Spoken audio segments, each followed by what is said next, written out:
guys, this is Dr. Samani Azad.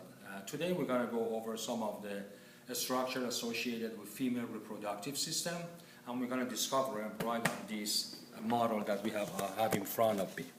Looking at this model, some of them are going to be more visible that you can see starting from the vulva area, which is the external genital. Collectively we call them vulva, known as this is the labia majora.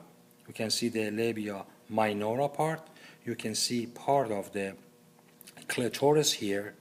This is a bladder and the uterus that you can see the fundus part of it sitting right in this section.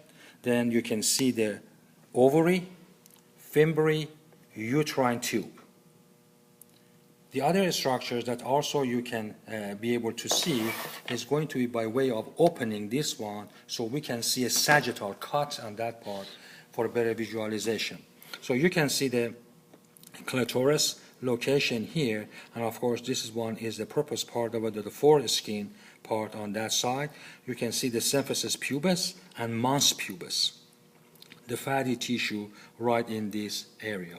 Bladder and the urethra and the ureter that are sitting there. This is a vaginal opening. As you come all the way in here, you see two recesses here. One is known as the posterior fornix, the other one known as the anterior fornix. And right in this area is known as the cervix. The opening right in this section, the outside part is known as the external cervical os, and internal cervical os is going to be inside of it. The internal cervical os opens up into the uterus opening, which is lined with the endometrium. Then you have a large myometrium, and ultimately on the outer part you have the perimetrium there.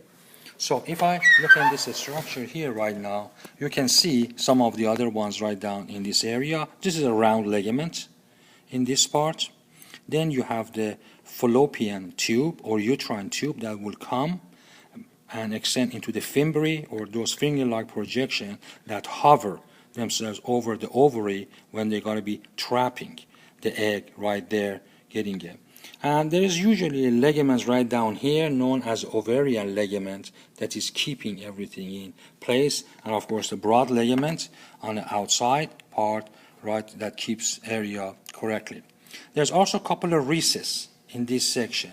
One recess sits in front, which is known as the vesicouterine pouch, and there is one on the back known as a rectouterine pouch or pouch of Douglas located in that part. So these are some of the major stuff that we could discover and look at this structure, and I hope that you found it to be helpful. Thank you for watching.